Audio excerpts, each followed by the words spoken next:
Late at night on the beach, a big group of college students is throwing a wild party. Mitch tells everyone to put their phones in a bag, so nobody can take any pictures or videos that might get them in trouble later.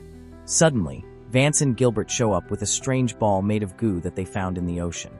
They want to make a bigger fire to try burning it, but they get distracted when people start yelling and an argument breaks out.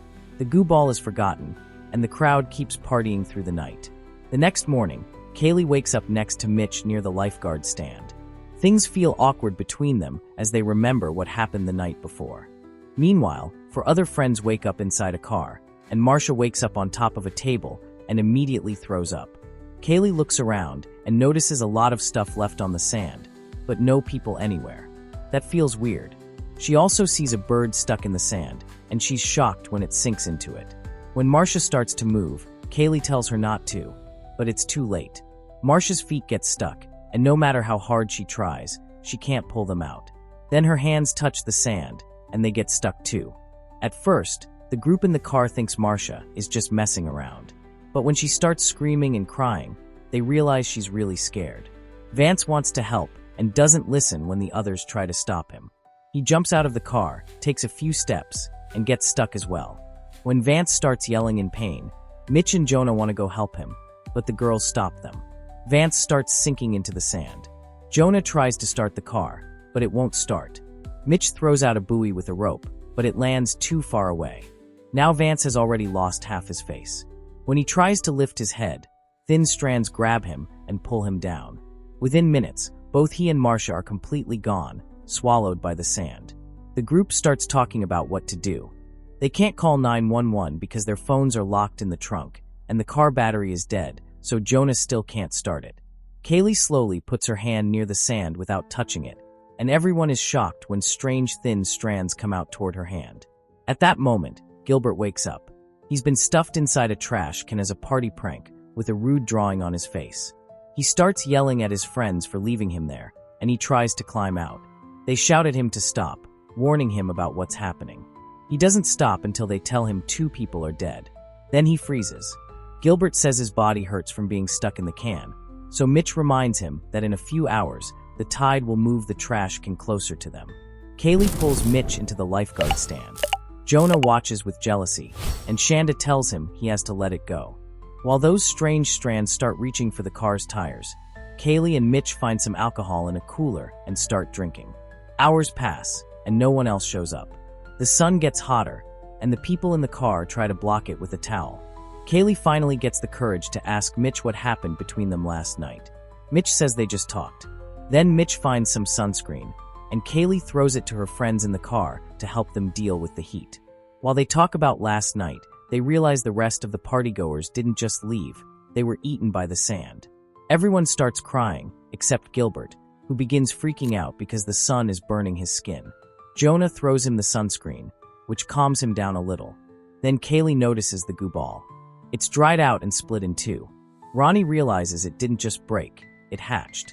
It wasn't just a ball, it was an egg. And whatever came out of it is what's in the sand, attacking and killing people. Since the creature was only born last night, Kaylee guesses it's probably not very big yet. She grabs a sausage from the cooler and throws it onto the sand. Everyone watches as the thin strands grab it and drag it underground. They throw a few more sausages to see how far the monster can reach. The strands keep coming out. A bird swoops down to eat one of the sausages, but the strands grab it too and kill it instantly. They throw the last sausage in a different direction, and nothing happens. That's the safe zone. It's not very far, but it's still risky to try to get there. The group starts arguing again. Ronnie says it's strange that they haven't seen a single person or car pass by for hours, and says this can't just be bad luck. Not ready to give up, Jonah grabs 2 surfboards from the back of the car and throws them onto the sand. The creature doesn't react. So Jonah jumps onto them and lands safely. Now Jonah can switch between the surfboards to move without stepping on the sand. Kaylee reminds him to keep his fingers away from it, so Jonah stops and says they need to talk. He calls out the people who cheated the night before, but the others tell him this isn't the time. They need to focus on getting out of there. Still, Jonah keeps going. When he reaches a bench, one of the surfboards slips, and he nearly falls, but he grabs the bench just in time. The others see the monster's strands trying to move the boards away and tell Jonah to come back. But he insists he's still okay. Jonah gets dizzy and lies down, hearing a sharp ringing in his ears instead of the voices of his worried friends. After a few seconds, Jonah snaps out of it. He complains about the pain, saying it feels like being stung by 1,000 jellyfish. Ronnie figures the wounds aren't deep, so the strands must be poisonous. Jonah takes a breath and pushes himself to move again. There's a bag on the bench, and he wants to see what's inside. He finds some food and accidentally drops a banana. It doesn't sink into the sand. He picks it up again and notices the strands. He lowers the banana toward the sand, and the strands come out, but only in the areas that aren't burned. They avoid the part of the sand where the bonfire was. Jonah jumps off the bench to land on the same burned area, and nothing happens. That's when he realizes the monster avoids fire. Feeling excited, he eats the banana, then watches in horror as pus starts leaking from his stomach wounds. Kaylee calmly but firmly tells him to get back on the table and check the bag again. Jonah finds some drinks and starts tossing them to his friends. But just as he throws the last can, the bench breaks and he slips. More pus oozes from his wounds, then they burst open and start bleeding. He screams in pain. With all the strength he has left, Jonah crawls back onto the table. Meanwhile, the surfboards are moving on their own, which means the monster is taking away any way they might use to escape. The strands also show up under the car and begin grabbing at the tires, trying to move the whole car. Gilbert asks about the phones, and Ronnie starts pulling on the back seats to try to get into the trunk. But they won't budge. She says she'll try standing on the bumper instead, but the metal is burning hot, so she puts a towel down to protect herself. Before she climbs out, Ronnie gives Shanda a note she wrote to her mom, just in case she doesn't make it. Shanda holds Ronnie's hands to steady her as Ronnie crawls onto the trunk and lowers herself to the bumper. While all that's happening, Kaylee checks on the others. Jonah is unconscious again, and Gilbert is about to pass out from the heat. The barrel he's stuck in is also digging into his skin. Ronnie manages to stick the key into the trunk and starts to open it, but the lid slips down. Luckily, she hangs on and doesn't fall. She tries again, but the lid hits her legs and she loses her balance, landing on the trunk and accidentally shutting it again. She manages to carefully open the trunk. Just as she's about to reach the phones, another car drives up onto the beach and honks loudly. The sound surprises her, and she slips again. The trunk slams shut on her fingers, and she screams in pain. The others start yelling and waving their arms, trying to get the driver's attention. The car pulls up close to the table, and a beach patrol officer, Alex, rolls down the window and tells them the beach is closed. They quickly explain what's going on, but he doesn't believe them. He thinks they're just drunk or high. He gets out of the car. Nothing happens to him. He walks across the beach without any trouble. The monster's strands try to grab his feet, but his boots protect him.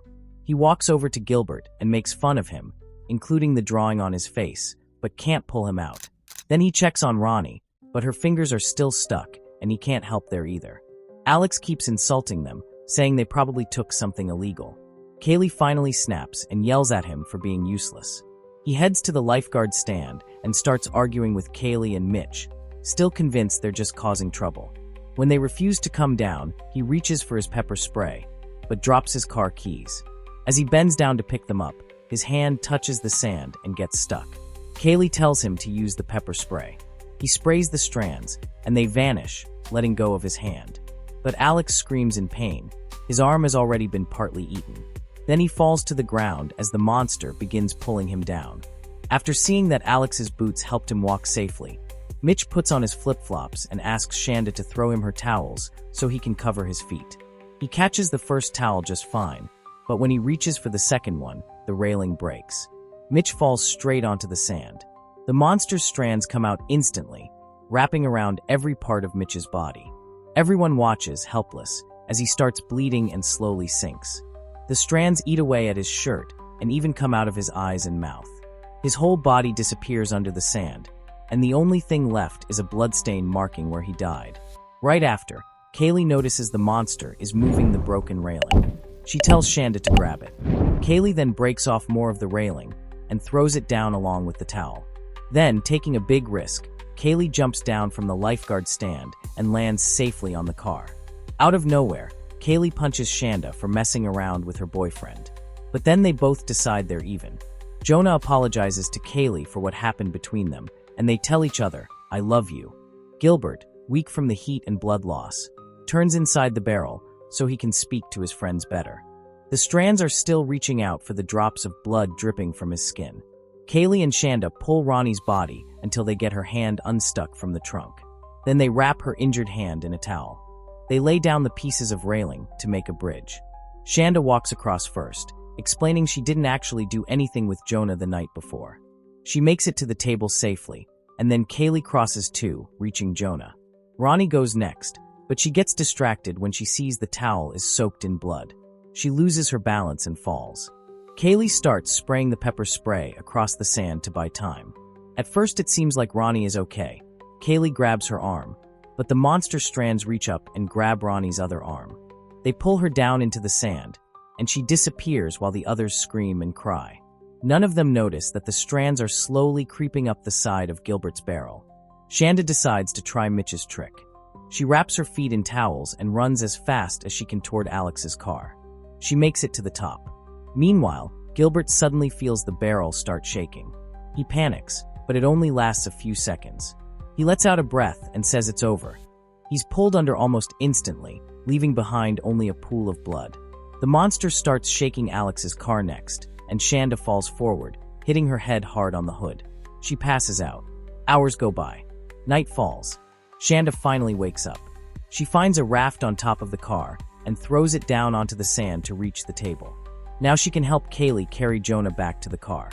As she gets up to return to the vehicle, a glowing tentacle bursts out of the sand and attacks.